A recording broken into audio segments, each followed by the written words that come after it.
Water is fantastic in all its forms. Solid in the form of ice, liquid as water itself, and gaseous as steam. And apart from being 70% of what we're made of, it's fundamental to the technology that we take for granted every day with our use of trains and aeroplanes and cars and all those things. And that the Industrial Revolution started in the Derwent Valley with water mills being driven by the power of the rivers of water flowing from the hills, and then it developed through the use of steam, which is the gaseous form of water, into all the other forms of energy that we now use today.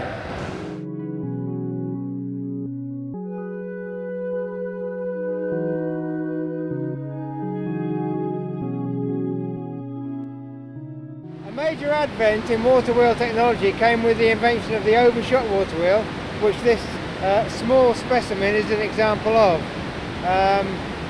Basically the water was pushed in at a high level and generally in the direction the wheel wants to travel in, and as well as getting the force out of the flow of the water, you get the effect of gravity driving the wheel round as it pushes down to the bottom.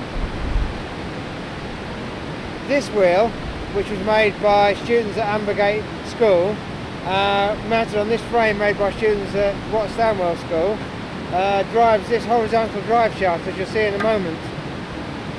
So the water goes in at this point here.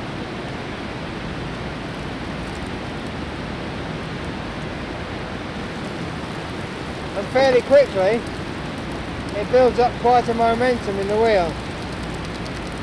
Proportionally, a real water wheel would have much bigger buckets for the weight of the wheel than this one, but this was just these buckets were available in IKEA at a very reasonable price, so they ended up getting used. And you can see that it's making this other shaft rotate, as is illustrated by this pair of leaves which I've very temporarily fixed to the end of the wheel here.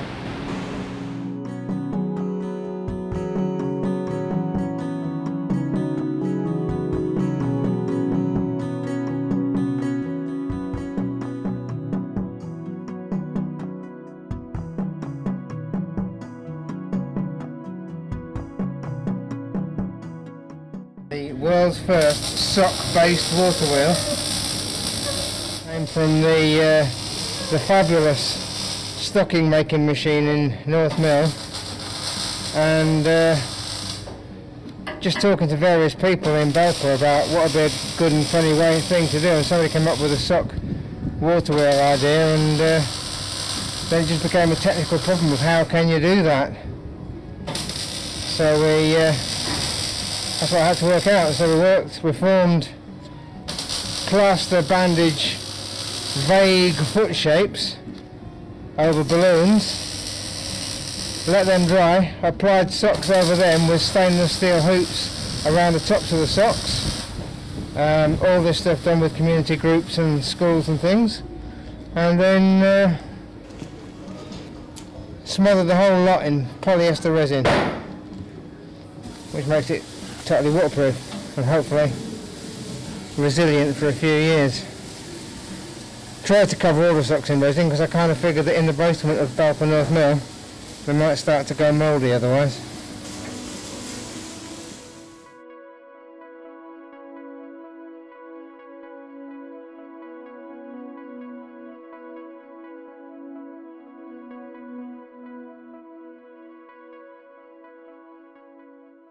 With this piece, which I've made for the Silk Mill Industrial Museum in Derby, I've used an undershot water wheel because originally the mill was powered by an undershot water wheel. I thought flippers would be quite a nice thing to make a water wheel with. And basically you can see that the energy that's being made by the water wheel goes through a very simple crank mechanism just to make this head, which has been made by the CERT group from Duffield Road, Derby, make the head nod as the wheel goes round. One of the features of an undershot wheel is you need a much higher flow of water to actually make the wheel go round and do anything. So this has got a much bigger pumping in it than either of the other two sculptures I've made. So here we are in the wheel pit of another mill at Cromford. This is currently used as a basket factory. I think it was a basket works originally, I'm not sure. But behind me is the water wheel actually going round, driven by water. It's just dripping off a bit. The pipe's going overhead to supply the water to the wheel. It comes in right at the top of the wheel just about, and it's angled back in the direction of the movement of the wheel, and that gets as much energy as possible out of the water. At the moment it's just ticking over. He can actually turn it up and have it going quite a lot more powerful if he wants to. And on the side of that water wheel there's a big gear wheel thing, and this gear wheel here is currently moved away from there because apparently the neighbours complained because it was so noisy when it was running all night and it was rattling about a lot. But normally that would locate with the gear wheel on the side of the water wheel, and this shaft over my head, I've got to be careful not to move because I'll fall off into the abyss below me, goes across into the mill on the right hand side.